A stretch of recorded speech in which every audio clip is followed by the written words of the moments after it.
Hey everybody, Matt Barton here, your principal broker with this week's Broker Minute or Two. As you might imagine, ran across the situation, thought it'd be a good tip. Um, we want to help our clients and especially in this market, get as many deals to close as possible because they're fewer and far between. But I would just give a note of caution that we still need to follow best practices.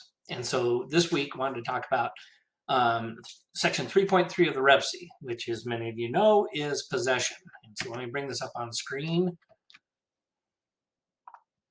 Okay, section 3.3, and I have it highlighted multiple colors for multiple reasons. So the first thing to notice about possession is it differs from the rest of the contract in one substantial way. Possession can take place at three options: upon recording, which means as soon as the county recorder, the buyer has the right to take possession of the property. So if your sellers need a little time after it closes, make sure you do not select this option. Second one is hours after recording. Now, everything else in the contract defaults to days, right? Calendar days based on a 5 o'clock p.m. closing. But this section, 3.3, if you select hours after recording, or the first one, upon recording, circumvents that principle in our contract.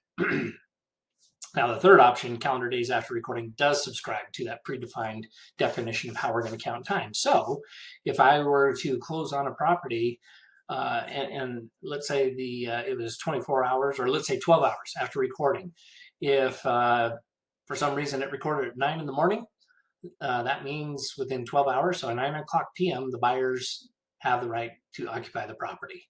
And it doesn't, I've had agents say this, doesn't that go to 5 o'clock and then you start counting the hours? No, it's very specific. It's hours after recording. All right.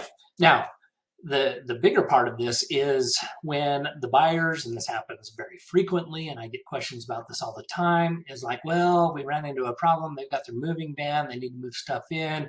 Can we just move it into the garage? Can we move it into the basement? My advice as your principal broker is, I'm sorry, we're not willing to do that. Now, of course, this is the seller's response. I'm going to tell the seller, I would never advise you to do this. And then once we get the okay from the seller, that's what we communicate to the other side. Because as you might imagine, what happened, and it kind of happened this week on a transaction, buyers were allowed to move stuff into the basement, and there was a water leak and a pipe burst, and the ceiling collapsed in the basement, and not only damage to the property, but personal property that was in the basement, and now we have a mess. Who's responsible? And this was the question I got, right? Who's responsible? And technically, according to the contract, it's still the seller's house. So if something goes wrong, like a pipe bursts, now they want to say that it was the buyer's fault that somehow that pipe burst. That's going to be a hard one to prove. They're going to be on the hook, right? And if there's documentary proof that they allowed the personal belongings to be in the house, if I'm a good attorney, I can make the case that they were responsible for damaging my personal property. The moral of the story here is it's just best practices to say, I'm sorry, maybe your agent can help you with a storage unit that you can move. It's unfortunate you have to move that, or you can pay for the moving van for another day or two until it records. But because of the risk to the seller's not willing to allow that. So that is your broker's minute or two, under 4 minutes for the record. If you have questions or on a specific situation, please let me know. But that's what my advice and counsel would be to you and your seller. Have a great day.